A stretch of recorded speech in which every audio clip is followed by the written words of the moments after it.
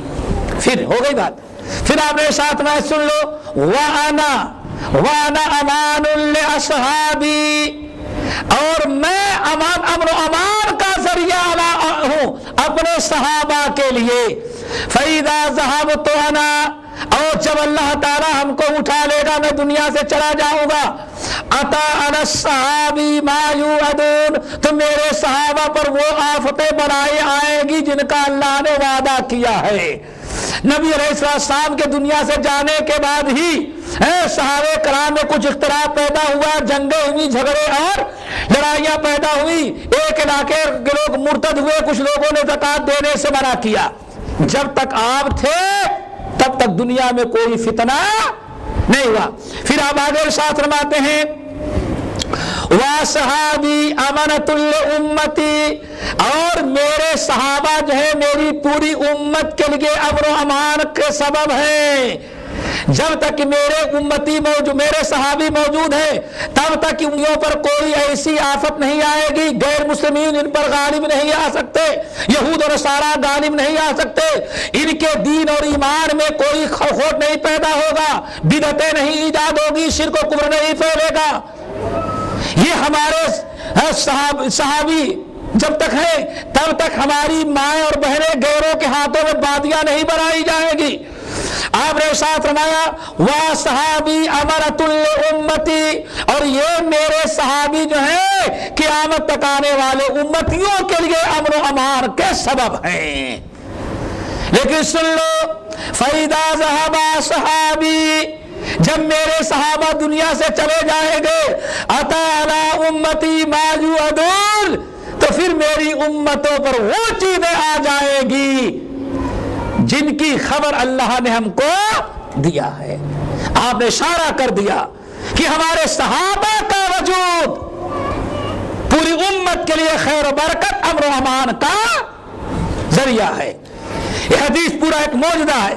اسی لیے حضرت عبداللہ ابن عباس یا عباس ابن الاسقع رضی اللہ تعالیٰ عنہ کی حدیث، جس کو امام طبرانی نے متعدد سند کے ساتھ نقل کیا، کہتے ہیں کہ اللہ رسول نے ارشاد فرمایا لا يزال الناس بخیر ما دام فیکم من رآنی وصاحبی، اے لوگوں یاد رکھنا، لا تزالون بخیر، اے میرے امت کے لوگوں ہمیشہ تم خیر و برکت میں رہو گے، آسمان و زمین سے رحمتوں و برکتوں کی بارش ہوتی رہے گی، دشمنوں سے تمہیں امن و امان اور حفاظت رہے گی، تمہارے جان مال سب محفوظ رہیں گے، خیر و برکت کا دروازہ کھلا ہوگا۔ کب تک؟ ما دام فیکم من رآنی واصحابی، جب تک کہ تمہارے درمیان ہمارے صحابہ موجود ہوں گے۔ تو صحابہ کا وجود میرے بھائیوں بہت خیر و برکت کا سبب ہے۔ صحابہ کرام رضوان اللہ مجمعین کو گالی گلوچ دینا چونکہ اتنا اونچا مقام و مرتبہ ہے، ان کی محبت ایمان کا جز ہے، انہی پر دین اسلام کا دار و مدار اللہ نے رکھا۔ دنیا میں کائنات میں انبیاء کے بعد سب سے اونچا مقام رکھنے والے تھے یہ، اسی لیے جتنا ان کا مقام و مرتبہ ہے، جیسے ان سے محبت کرنا بہت بڑا ثواب ہے، ایسے ہی ان کو برا بھلا کہنا، ان سے نفرت کرنا بھی بہت بدترین گناہ ہے۔ امام بخاری، مسلم، بہت سارے اہل علم ہیں، تفصیل میں جانے کا وقت نہیں ہے، وقت زیادہ ہو رہا ہے، اختصار کے ساتھ صحابہ کرام کو جب آپ نے ساری چیزیں سن لی تو ان سے نفرت کرنا، ان کو برا بھلا کہنا بہت ہی بدترین گناہ ہے۔ ایک مرتبہ خالد ابن ولید، ذرا دیکھیں خالد ابن ولید ماشاءاللہ سیف اللہ ہیں، کیا اونچا مقام و مرتبہ ہے۔ عبد الرحمن بن عوف رضی اللہ تعالیٰ عنہما تھے، ان دونوں کا تھوڑا سا اختلاف ہو گیا، ایک جگہ دونوں کو جنگ میں بھیجا گیا، حضرت خالد بن ولید سیف اللہ تلوار چلاتے جا رہے ہیں، اور ان میں کچھ لوگ نہیں میں مسلمان ہو جاؤں، میں نہیں اب نہیں کفر کروں گا۔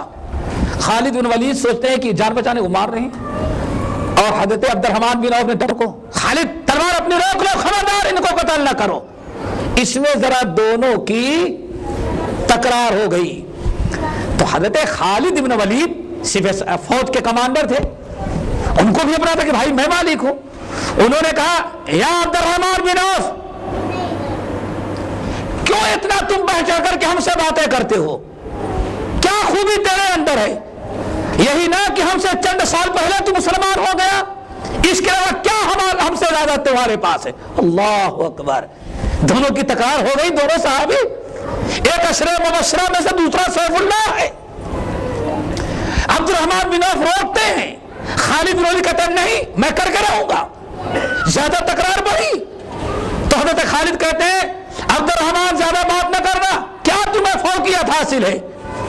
کیوں اتنا بڑھ چڑھ کے باتیں کرتے ہو؟ صرف یہی چیز کہ ہم سے چند سال پہلے تم مسلمان ہو گئے اور ہم بعد میں مسلمان ہوئے، اس کے علاوہ کوئی چیز تم کو نہیں۔ بہرحال عبد الرحمن بن عوف خاموش ہو گئے۔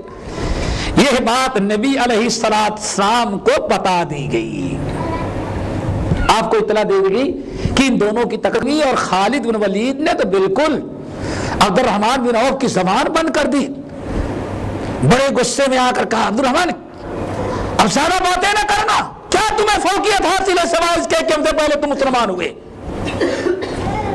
اللہ اکبر، اس قسم کی باتیں نبی علیہ السلام کو معلوم ہوا، خالد بن ولید کو بلایا، آپ نے فرمایا خبردار لا تسبوا اصحابی، اور ایک روایت میں آیا پہلی روایت لا تسبوا اصحابی، خبردار میرے صحابہ کو برا بھلا نہ کہنا، کبھی میرے صحابہ پر لعن طعن نہ کرنا، خبردار میرے صحابہ کو برا نہ کہنا۔ اے خالد تم نے کیا سمجھا ہے؟ تم نے عبد الرحمن بن عوف کو صرف یہ کہہ کر کے خاموش کر دیا کہ کیا تمہیں فوقیت حاصل ہے صرف اتنا کہ ہم سے چند سال پہلے تم مسلمان ہوئے اور میں بعد میں، اس کے علاوہ اور کیا تمہیں فوقیت حاصل ہے؟ تم عبد الرحمن کے مقابلے میں خالد کبھی سوچنا بھی نہیں۔ اللہ کی قسم جس کے قبضے میں میری جان ہے، فلو انفق احدکم مثل احد ذهبا، یہ عبد الرحمن بن عوف جو تم سے پہلے مسلمان ہو گئے ہیں، جو السابقون الاولون میں سے ہیں، عبد الرحمن بن عوف اور ان کے جیسے ساتھی جو تم سے پہلے مسلمان ہوئے جو سابقین اولین میں سے ہیں، ان کے مقابلے کے لیے کبھی خالد سوچنا نہیں۔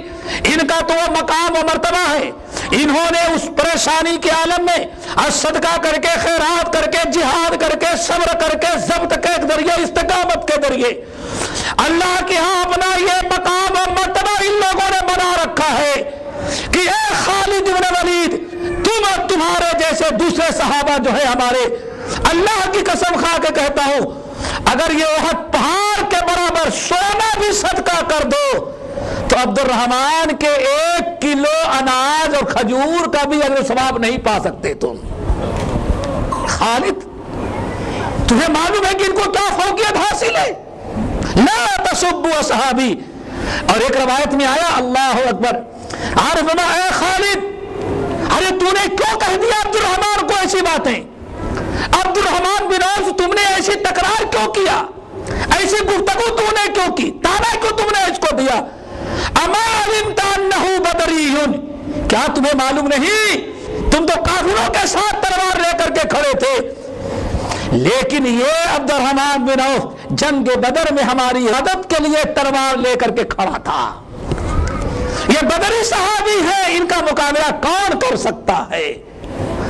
میرے بھائی اس سے اندازہ لگتا ہے کہ ان صحابہ کرام کا، صحابی دونوں ہیں، دونوں جنتی ہیں، دونوں کو اللہ تعالیٰ نے بڑا اونچا مقام و مرتبہ دے رکھا ہے، جیسے پیچھے حدیث آپ نے سنی، لیکن ان میں بھی جو شروع میں ایمان لا چکے ہیں ان کے مقابلے میں بعد آنے والے کبھی نہیں ہو سکتے۔ اب ذرا سوچیں تھوڑا سا لمحہ فکریہ، ایک خالد بن ولید سیف اللہ ہیں، یہ چند سال بعد مسلمان ہوئے تو انہوں نے تانا کس کو دیا؟ عبد الرحمن بن عوف کو۔ یہ کہا نا اللہ کے رسول نے کہا خبردار ایسی گستاخی کبھی عبد الرحمن کے ساتھ نہ کرنا۔ اب آج کا اللہ کے رسول نے اتنی تنقید بھی عبد الرحمن بن عوف پر پسند نہیں کیا۔ آج دنیا میں 14ویں اور 15ویں صدی کا مسلمان اگر صحابہ کرام پر تنقید کرنے لگے تو اس کا کیا حشر ہوگا، وہ کس قدر اللہ کے رسول کو ناراض کرے گا۔ اسی لیے بہت ساری حدیثیں ہیں، حضرت عبداللہ بن عباس رضی اللہ عنہما کہتے ہیں لا تسبوا اصحاب محمد صلی اللہ علیہ وسلم، رسول اللہ کے صحابہ کو کبھی برا بھلا نہ کہنا، کبھی ان کو گالیاں نہ دینا۔ فلا مقام احدکم ساعۃ احدہم ساعۃ مع النبی، ان میں جو صحابہ ہیں بعد میں آنے والے لوگوں کہتے تابعین کو، اے میرے تابعی لوگوں، یعنی صحابہ کے بعد والے، یہ اللہ کے رسول کے جو صحابہ ہیں اللہ کی قسم یہ تھوڑی دیر چند لمحے بھی نبی صلی اللہ علیہ وسلم کے ساتھ جو کھڑے ہو گئے تھے، تلوار لے کے جو کھڑے تھے، چند لمحے میں کھڑے ہونے پر جو اللہ نے ان کو اجر و ثواب دیا ہے، تم میں سے کوئی انسان 40 سال عبادت کرے تو 40 سال کی عبادت سے بھی وہ مقام حاصل ہونے والا نہیں۔ یہ مقام ہے صحابہ کرام کا۔ اور دوسری روایت میں آیا صحابہ کرام نے چند لمحے جو اللہ کے لیے قربانیاں دی ہیں، نبی کا ساتھ دیا ہے، اللہ کی قسم تم میں سے کوئی آدمی زندگی بھر عبادت کرتا رہے تو زندگی کی عبادت بھی چند لمحے کے مقابلے میں نہیں پہنچ سکتی۔ اللہ تعالیٰ صحابہ سے ہم سب کو محبت کرنے کی توفیق نصیب فرما دے۔ صحابہ کرام پر تنقید، میرے بھائی صحابہ کو کبھی تنقید کا نشانہ نہ بنایا جائے۔ کیوں؟ نبی صلی اللہ علیہ وسلم صحابہ کرام کو اللہ نے منتخب کیا، ابھی آپ نے سنا، کس کی صحبت کے لیے بھائی؟ نبی کی صحبت کے لیے، نبی کے لائے ہوئے دین و شریعت کو سیکھنے کے لیے۔ ایک تو سب سے افضل تھے ہی کائنات میں، نمبر 2 اللہ تعالیٰ نے صحابہ کرام کی تربیت اور تعلیم کس کے حوالے کیا؟ نبی صلی اللہ علیہ وسلم کے۔ صحابہ کی تعلیم اور تربیت آئندہ نسل تک دین کو پہنچانے، دعوت، تبلیغ، امر بالمعروف، نہی عن المنکر، ان تمام چیزوں کی تعلیم اور تربیت جس نے دی، تیار جس نے کیا، وہ رسول اللہ صلی اللہ علیہ وسلم ہے۔ اس لیے اہل علم کہتے ہیں کسی صحابی پر تنقید کرنے کا مطلب ہے کہ وہ ڈائریکٹ اللہ کے رسول پر تنقید کر رہا ہے کہ ان کی صحیح تربیت نہیں ہوئی، صحیح تربیت نہیں ہوئی، اس لیے صحابہ پر تنقید نہیں ہونی چاہیے۔ نبی صلی اللہ علیہ وسلم ارشاد فرماتے ہیں، ترمذی کا حدیث، اللہ اللہ لا تتخذوهم، اللہ اللہ فی اصحابی لا تتخذوهم غرضا، فمن احبهم فبحبی احبهم ومن ابغضهم فببغضی ابغضهم ومن آذاهم فقد آذانی ومن آذانی فقد آذى الله ومن آذى الله یوشک ان یاخذہ او کما قال علیہ السلام۔ آنے فرمایا لوگو اللہ اللہ، تم اللہ تعالیٰ سے ڈرتے رہنا، میرے صحابہ کے بارے میں، صحابہ کے معاملات میں اللہ تعالیٰ سے ڈرو، صحابہ کے متعلق زبان کھولنے، ان پر تنقید کرنے، ان پر اعتراض کرنے میں اللہ تعالیٰ سے ڈرو۔ نمبر 2 لا تتخذوهم غرضا بعدی، میرے دنیا سے جانے کے بعد کوئی انسان میرے صحابہ کی طرف انگلی سے اشارہ نہ کرے، ان پر تنقید نہ کرے، اپنے اعتراض اور تنقید کا نشانہ میرے صحابی کو نہ بنائے۔ سن لینا، فمن احبهم فبحبی احبهم، جس نے میرے صحابہ سے محبت کیا سو اس نے مجھ سے محبت کیا، چونکہ میں ان سے محبت کرتا ہوں۔ ومن ابغضهم فببغضی ابغضهم، اور جس نے میرے صحابہ سے نفرت کیا، جس نے میرے صحابی کو برا بھلا کیا، کہا جس نے میرے صحابہ سے حسد اور جلن کیا، تو یاد رکھو فببغضی ابغضهم، اس نے صحابہ سے نہیں بلکہ ڈائریکٹ ہمارے سے اس نے نفرت کا اظہار کر دیا۔ اتنی بہترین مخلوق کہ جس کی محبت کو نبی اپنی محبت اور جس کی نفرت کو نبی اپنی نفرت قرار دے دے۔ پھر آپ نے ارشاد فرمایا، سن لو خبردار، فمن آذاهم، میرے یہ صحابہ ہیں، کبھی ان کو ایذا نہ پہنچانا، کبھی ان کو تکلیف نہ پہنچانا۔ فمن آذاهم فقد آذانی، یاد رکھو جس نے میرے صحابہ کو ایذا پہنچائی، جس نے میرے صحابہ کو تکلیف دی، فقد آذانی، اس نے مجھ کو ایذا دیا، مجھے تکلیف پہنچایا۔ ومن آذانی فقد آذى اللہ، اور جس نے مجھ کو ایذا پہنچائی گویا کہ اس نے اللہ کو تکلیف دیا۔ سلسلہ آپ نے جو ہے صحابہ کرام کا ڈائریکٹ اللہ تعالیٰ سے۔ اے لوگو، فمن آذاهم، جس نے میرے صحابہ کو ایذا دی اس نے مجھ کو ایذا دیا۔ ومن آذانی، اور جس نے مجھ کو ستایا، سمجھو کہ اس نے اللہ کو ستایا۔ ومن آذى اللہ، اور جس بدبخت نے اللہ کو ایذا دیا، اللہ کو تکلیف پہنچائی، یوشک ان یاخذہ، قریب ہے کہ اللہ تعالیٰ اس کو عذاب میں مبتلا کر دے۔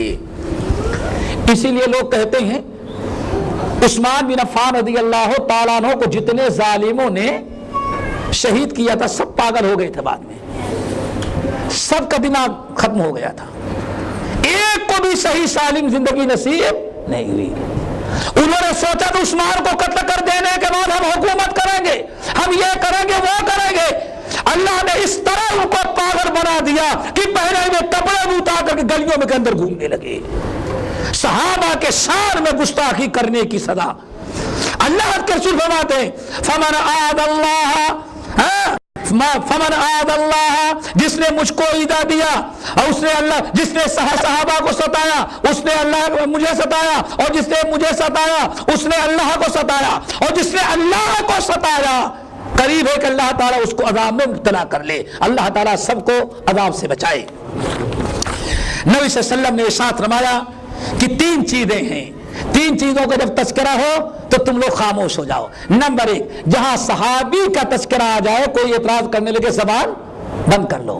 نمبر 2, جہاں ستاروں کی کرامت بیان کی جانے لگے اس سے یہ کام ہو جاتا ہے وہ کام ہو جاتا ہے, اللہ صرف ستارے کا تذکرہ زبان بند کر لو. نمبر 3, جہاں تقدیر کا معاملہ ہو وہاں زبان بند کر لینی چاہیے. نبی صلی اللہ علیہ وسلم کے صحابہ, یہ آخری چیز اور یاد رکھیں, کتاب اللہ سنت رسول کے سمجھنے, دین کی تشریح اور دین کی تعبیر میں ضرورت ہے کہ ہمیشہ ہم صحابہ کرام کے طور طریقے کو مد نظر رکھیں. کتاب سنت کا فہم, دعوت و تبلیغ کا منہج اور عقائد, دین کی تعبیر, دین کی تشریح, ان تمام چیزوں کے کرنے میں صحابہ کے منہج کو اپنایا جائے. اگر صحابہ کے منہج کو چھوڑ دیا تو گمراہی میں جائیں گے. اس لیے نبی حضرت عبداللہ بن عباس مسعود رضی اللہ تعالیٰ عنہ کہتے ہیں, اے لوگو, نبی کے صحابہ جو تھے دنیا میں سب سے زیادہ صاف دل والے تھے, سب سے زیادہ علم والے تھے, سب سے زیادہ امانت دار تھے. اگر تم کو کچھ سیکھنا ہے تو انہی سے سیکھ لینا.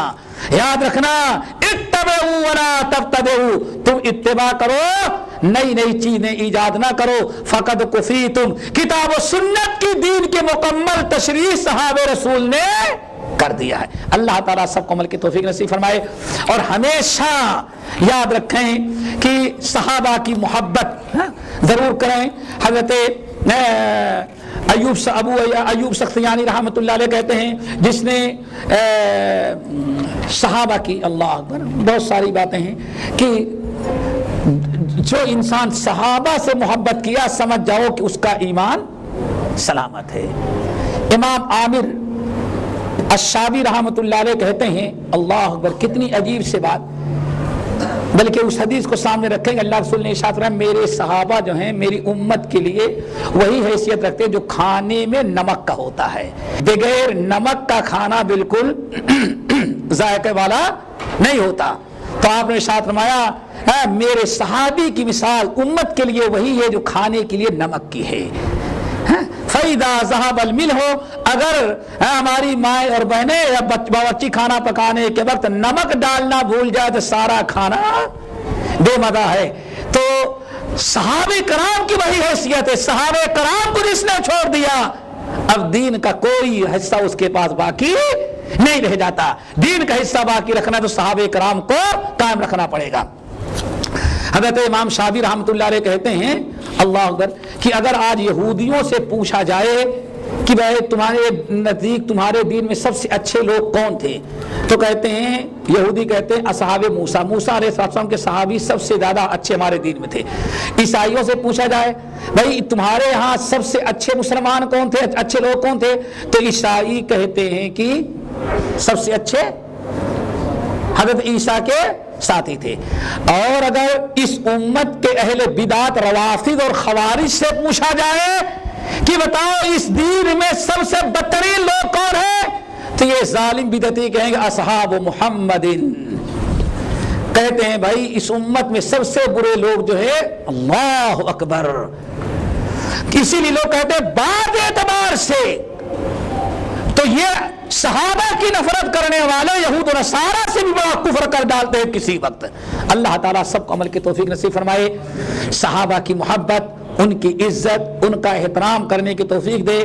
چونکہ صحابہ میں سے 2 شخصیتیں بڑی اہم ہیں, حضرت حسن اور حضرت حسین, جن کو نبی علیہ السلام کے نواسے اور جن کو گلدستہ رسول کہا جاتا ہے. اسی مناسبت سے انشاءاللہ اگلے ہفتے حضرت حسن اور حسین ان دونوں کی سیرت بیان کی جائے گی. اللہ تعالیٰ ان دونوں کی سیرت کو سننے, سیکھنے اور ان کو اپنانے کی توفیق نصیب فرمائے. اقول قولی ھذا واستغفر اللہ من کل ذنب واتوب الیہ. یہ چند سوال ہیں. نمبر, اللہ کے رسول صلی اللہ علیہ وسلم کے والدین جنتی ہیں یا نہیں؟ ہاں میرے بھائی, روایتیں مختلف ہیں, اس پر خاموشی اختیار کرنا ہی سب سے افضل ہے. ویسے احادیث صحیحہ جہاں تک موجود ہیں, صحیح مسلم وغیرہ کی, وہ تو یہی ہے کہ بھائی جنتی نہیں ہے. سمجھ گئے نا, وہ جنتی نہیں ہے، چونکہ صحیح مسلم کا بالکل واضح ہے اور سورۃ التوبہ کی بھی آیت واضح ہے، لیکن اس کے باوجود ہمیں ان کے والدین کے متعلق میں خاموشی اختیار کرنا یہ بہتر ہے۔ کیوں؟ قیامت کے دن اللہ تعالیٰ یہ تو پوچھے کہ تم نبی پر ایمان لائے کہ نہیں ایمان لائے، یہ نہیں پوچھے گا کہ نبی کے والدین کے بارے میں تم کیا عقیدہ رکھتے تھے، ان کے متعلق ہم سے پوچھا ہی نہیں جائے گا۔ نمبر 3، انجیل تورات اصلی ملے تو پڑھ سکتے ہیں کیا؟ اصل میں تورات اور انجیل آج تک تو اصلی نہیں ملی گی اور آئندہ مل بھی نہیں سکے گی، کیونکہ قرآن نے خود ہی کہہ دیا کہ ہاں اب اصلی ان کے پاس موجود نہیں ہے، اس لیے قرآن پڑھیں، قرآن میں سب کچھ آ جائے گا، تورات انجیل سب کچھ۔